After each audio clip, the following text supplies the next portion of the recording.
Bienvenue dans cette vidéo qui va porter sur Broken Realm Be'lakor, le troisième livre de la série des Broken Realms, qui sont des événements narratifs qui se passent juste avant les croisades Éofor. Mais avant de commencer, je vais brièvement résumer les deux livres précédents. Dans le premier, Broken Realm Moradzi, on suit justement l'ascension de cette dernière en tant que déesse du meurtre. Devenue Moradzi Kane, elle a ensuite fomenté une guerre civile dans la cité d'Anvilgard et l'a revendiquée. Dans le deuxième livre, un conflit a éclaté entre Teclis, l'illuminateur, et Nagash, le grand nécromancien. Conflit qui s'est soldé par la victoire in extremis de Teclis, et Nagash, avec son enveloppe physique brisée, a dû battre en retraite à Shaish, où il va lentement se reconstituer. C'est là que va commencer l'histoire de Broken Realm Be'lakor, et qui va naturellement beaucoup graviter autour des machinations du premier prince, qui cherche à redevenir le favori des puissances de la ruine et à faire tomber son rival, Archaon, l'élu éternel. Et il se trouve qu'une série d'événements avait commencé à lui faire entrevoir une ouverture pour justement y arriver. Alors que le seigneur Croak, à la tête d'une armée de séraphons, a pris pour décision d'attaquer une tour d'argent située dans l'Omnipoint, qui pour rappel est un sous-royaume possédant 8 portes, aussi appelées omniportes, menant à chacun des 8 royaumes, ce qui en fait un point stratégique vital. Dans cette tour d'argent se trouvait un invocateur catectique que les séraphons cherchaient à neutraliser, car ils ont la capacité de corrompre des portes au royaume, qui sont, aux yeux du seigneur Croak, vitales dans le grand plan des anciens. Et d'ailleurs, petit aparté pour expliquer ce que sont les invocateurs. Ils sont tous au nombre de 9 et sont de puissants démons de Tzeentch, chacun ayant le commandement d'une des tours d'argent, qui sont des structures cristallines où les lois de la réalité sont altérées. Leurs couloirs tortueux peuvent mener à différents endroits, notamment à des endroits des royaumes mortels dont les portes au royaume ont été corrompues, ou même parfois dans le domaine de Tzeentch lui-même, le labyrinthe de cristal.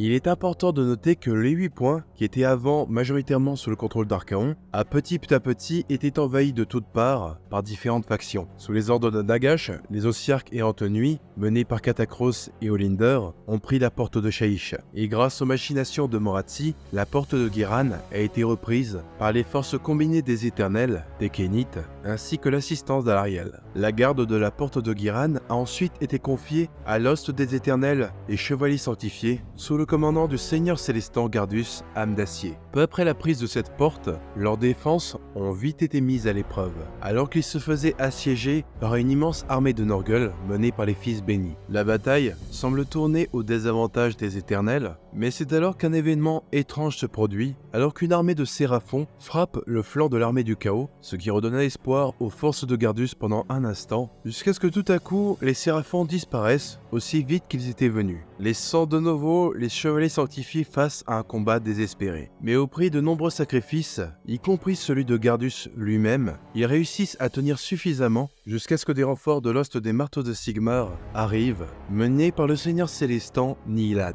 Et ensemble, ils réussissent finalement à tenir la porte de la Genèse. Quant à l'armée de séraphons qui était brièvement apparue, elle était menée par le seigneur Salan Kuotek. Ils n'avaient pas pu rester pour aider les forces des Éternels, car ils avaient un autre objectif. Cependant, leur intervention, bien que brève, aura peut-être permis de faire gagner juste le temps qu'il fallait pour laisser le temps aux forces de Nihilat d'arriver avant qu'il ne soit trop tard. Mais la mission des séraphons était de progresser le plus rapidement possible à travers les 8 points afin d'atteindre la tour d'argent, dont les forces avaient d'ailleurs leur attention détournée contre les éternels de l'orage, une diversion que les séraphons cherchaient justement à exploiter. L'invocateur catectique de la tour ne les a donc repérés que bien trop tard. Malgré cela, les séraphons ont rencontré beaucoup plus de résistance qu'ils ne s'y attendaient, mais au prix de nombreuses pertes, ils ont éventuellement réussi à affaiblir la tour d'argent. Cependant, l'invocateur a commencé à faire léviter sa tour afin de s'enfuir. Lorsqu'elle quitta l'atmosphère des 8 points et entra dans le vide éthérique,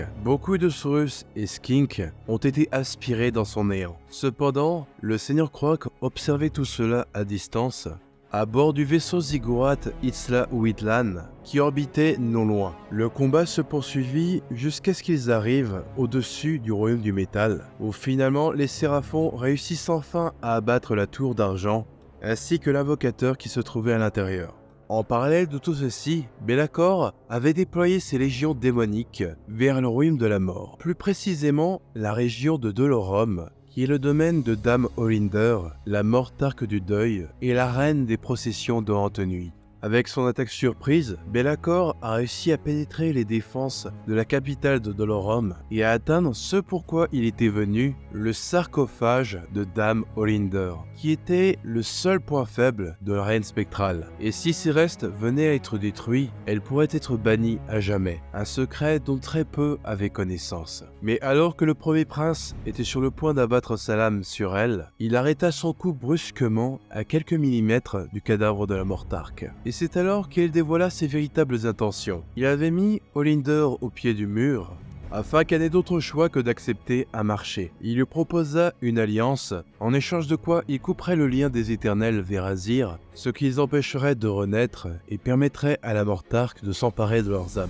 Et aussi, petit aparté, on apprend aussi que c'est lui qui avait libéré l'un des éternels capturés à Anvilgarde, afin que Sigmar soit au courant de sa trahison et ainsi instiguer un conflit entre eux. La Mortarque accepta la proposition du premier prince, à la condition qu'il prouve qu'il pouvait vraiment accomplir ce qu'il prétendait pouvoir faire aux éternels. Be'lakor est ensuite passé à la phase suivante de son plan, qui consistait à aller saboter des portes au royaume à Shamon, le royaume du métal, qui avait été affaibli car il se trouvait dans la région des désolations de la Rouille, qui était justement l'endroit où la tour d'argent qui avait été détruite par les Séraphons s'était écrasée. Mais ces ruines émanaient toujours des énergies chaotiques qui affaiblissaient les portes au royaume. Be'lakor organisa des attaques dispersées, orchestrées pour paraître comme des événements indépendants, afin que les différents avant-postes de Sigmar établis sur les différentes portes au royaume croient à différents incidents mineurs indépendants, et non pas à une attaque à grande échelle. Ce qui a fait qu'au moment où Be'lakor a décidé de frapper fort, leur défense n'était pas prête. Plusieurs portes au royaume ont donc ensuite été détruites et remplacées par des portails vers les royaumes du chaos, ce qui a empêché tout espoir de renfort pour les peuples de la Grande Alliance de l'Ordre et a agrandi les armées du premier prince par la même occasion. Au milieu de tout ce chaos cependant, des caradrons du stratoport de Baraknar ont commencé à comprendre ce qui se passait après avoir découvert des pyrotueurs morts et une porte au royaume détruite. Ils ont tout de même trouvé un survivant pyrotueur qui aura pu leur rapporter que c'était là l'œuvre de plusieurs seigneurs démons. Leur vaisseau s'est alors ensuite dirigé à toute allure vers Barak Urbaz afin d'avertir le Geldrad, le grand conseil des amiraux de toutes les flottes caradrons. Pendant ce temps, Gardus Amdacier avait été reforgé et cherchait à comprendre pourquoi les Séraphons les avaient abandonnés au dernier moment lors de la bataille pour la porte de la Genèse. Il chercha des réponses auprès de Dracossion, le grand drac céleste, qui était justement proche des Séraphons. Après de longues prières, il eut éventuellement une réponse et même une audience auprès du seigneur Croak. Ce dernier ne parla pas avec des mots, mais avec des visions. Deux grandes cités qui étaient sur le point d'être détruites. De par leur apparence, Gardus reconnaît Excelsis, la cité des prophéties de Gur, et Vindicarum, la grande cité sainte de Shamon. Mais c'est cette cité qui lui a apporté une vision encore plus terrible. Les âmes de tout un host des éternels de l'orage, perdus à jamais. Gardus comprit alors que son devoir l'appelait à Vindicarum et se mit en marche avec ses chevaliers sanctifiés, tout en sachant que cette fois la mort pourrait signifier une éternité de souffrance dans les royaumes infernaux des dieux sombres. Peu de temps après, justement, les processions de haute nuit d'Olinder, associées aux armées de démons de Be'lakor, s'étaient attaquées à la porte d'or blanc, une porte au royaume de la région de Prosperia, qui était un point stratégique très important, car c'est la porte au royaume la plus proche de Vindicarum. Les forces des guildes libres de Vindicarum, qui gardaient la porte, se sont vite fait submerger. Mais ils ont réussi à tenir suffisamment longtemps pour que le conclave de Vindicarum envoie des renforts éternels. Ensemble, ils arrivent à mettre en déroute l'attaque et à garder le contrôle de la porte. Mais cela faisait justement partie du plan de Be'lakor. Il s'est servi de l'énergie de la tour d'argent qui rendait les portes instables pour créer une onde de choc qui les a en quelque sorte fait entrer en surcharge. La porte au royaume a été détruite et relâché énormément d'énergie chaotique. Les éternels étaient complètement coupés d'Azir et un vortex empêchait leur foudre de percer les nuages. Les Antonuits, menés par Ekenor, le sombre chantre, étaient alors libres de prendre leur paiement en âme d'éternel de l'orage. Et à ce jour, on ne sait pas vraiment encore ce qu'ils vont en faire. Ensuite, la route vers Vindicarum était alors complètement libre pour les légions de Be'lakor. Lorsque le siège a commencé, ces armées étaient d'au moins 6 fois plus nombreuses que la garnison de la ville. Le conclave a essayé d'envoyer des messagers pour quérir de l'aide, mais tous furent déchiquetés par des démons ailés avant même de pouvoir vraiment s'éloigner de la ville. Les défenseurs de la cité pensaient alors qu'ils étaient seuls. Cependant, peu de temps après, la foudre frappa. Gardus et ses chevaliers sanctifiés étaient arrivés à temps pour participer à la défense de Vindicarum. D'ailleurs, apparemment, Gardus a quelques a priori envers les habitants de Vindicarum, mais aussi leurs éternels, les Vindicateurs célestes. Pour lui, ce sont vraiment des fanatiques complètement aliénés. Mais quoi qu'il arrive, il fera son devoir pour protéger les mortels. Alors qu'ils sont en route vers la ville, il remarque que le ciel est devenu rouge et une pluie de sang déferle, ce qui serait dû à la présence d'autant de démons. Alors que les massacres du siège commencent, le Haut Conseil du Galdrad des Caradrons se réunit en réaction à cette menace grandissante.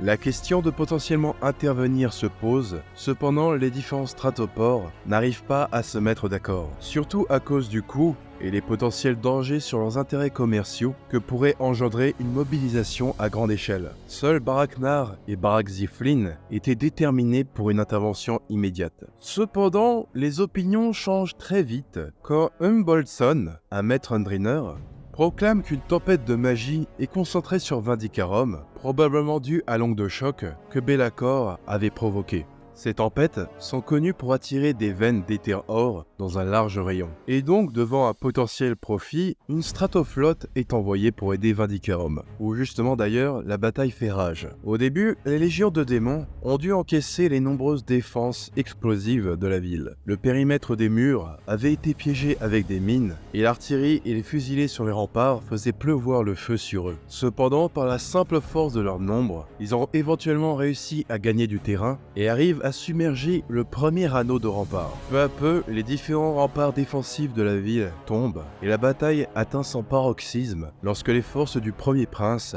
arrivent au dernier rempart connu sous le nom du collier de fer. Et à ce moment-là, la cité semblait perdue. Be'lakor allait réussir à détruire l'un des plus grands symboles de la foi sigmarite. Une insulte au dieu roi et une preuve qu'il mérite de nouveau la faveur des dieux sombres. Les dernières défenses menées par Gardus, âme d'acier, tiennent autant qu'elles le peuvent, et éventuellement un duel décisif éclate entre Gardus et Be'lakor. Grâce à son agilité et sa rapidité, le premier prince évite toutes les attaques de l'âme d'acier. Gardus s'efforce tout de même de maintenir sa défense autant qu'il le peut, mais il est clair que Be'lakor joue avec lui pour l'humilier. Mais c'est alors qu'Aranflé est aperçu à l'horizon, la flotte des Caradrons était enfin arrivée. Leur présence galvanisa les derniers défenseurs de Vindicarum. Il y avait peut-être encore une chance, une dernière lueur d'espoir pour renverser la bataille. L'arrière des forces de Be'lakor a vite commencé à être bombardé par les vaisseaux de l'armada Caradron. Le premier prince n'a alors d'autre choix que de se retirer de Vindicarum pour faire face à cette menace aérienne. Le maître des ténèbres a alors commencé à projeter des ombres pour terroriser les Caradrons. Be'lakor arrive sur l'un de leurs vaisseaux et s'attaque à son capitaine, le maître Undriner Humboldt,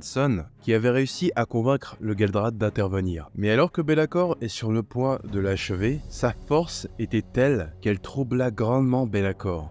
Un arcanote nommé Grumpty, qui semblait être plus grand d'un pied que les autres Droardins, arrive à parer sa lame avec un simple marteau arrivé. Et pendant un instant, le maître Undriner vit la peur dans les yeux du premier prince. Be'lakor poussa un immense cri de rage, déploya ses ailes et s'enfuit dans les nuages. Et là, la première question qu'on se posait, c'est qui c'est ce Grumpty? Eh bien, on apprend un peu plus tard qu'il s'agissait en vérité du grand forgeron Grugni lui-même, qui s'était caché au milieu de ses enfants et qui s'était décidé à enfin combattre. Be'lakor était confiant sur le fait qu'il pouvait vaincre les défenseurs de Vindicarum et l'armada Caradron. Il était paré à quasi toute éventualité, mais jamais il n'aurait pu prévoir l'arrivée d'un être aussi ancien et puissant que le vieux forgeron. Donc devant cet imprévu, on peut comprendre qu'il a décidé de battre en retraite. Et sans leur commandant, les légions de démons sont bien vite mis en déroute par les derniers défenseurs de Vindicarum et l'armada Caradron. La ville est alors en ruine, mais elle est sauve. Les Caradrons auront réussi à rentabiliser leur intervention, et bien sûr, la cité de Vindicarum devra leur être redevable pour plusieurs générations. Car après tout, de par leur code, rien n'est gratuit. Cependant, la tempête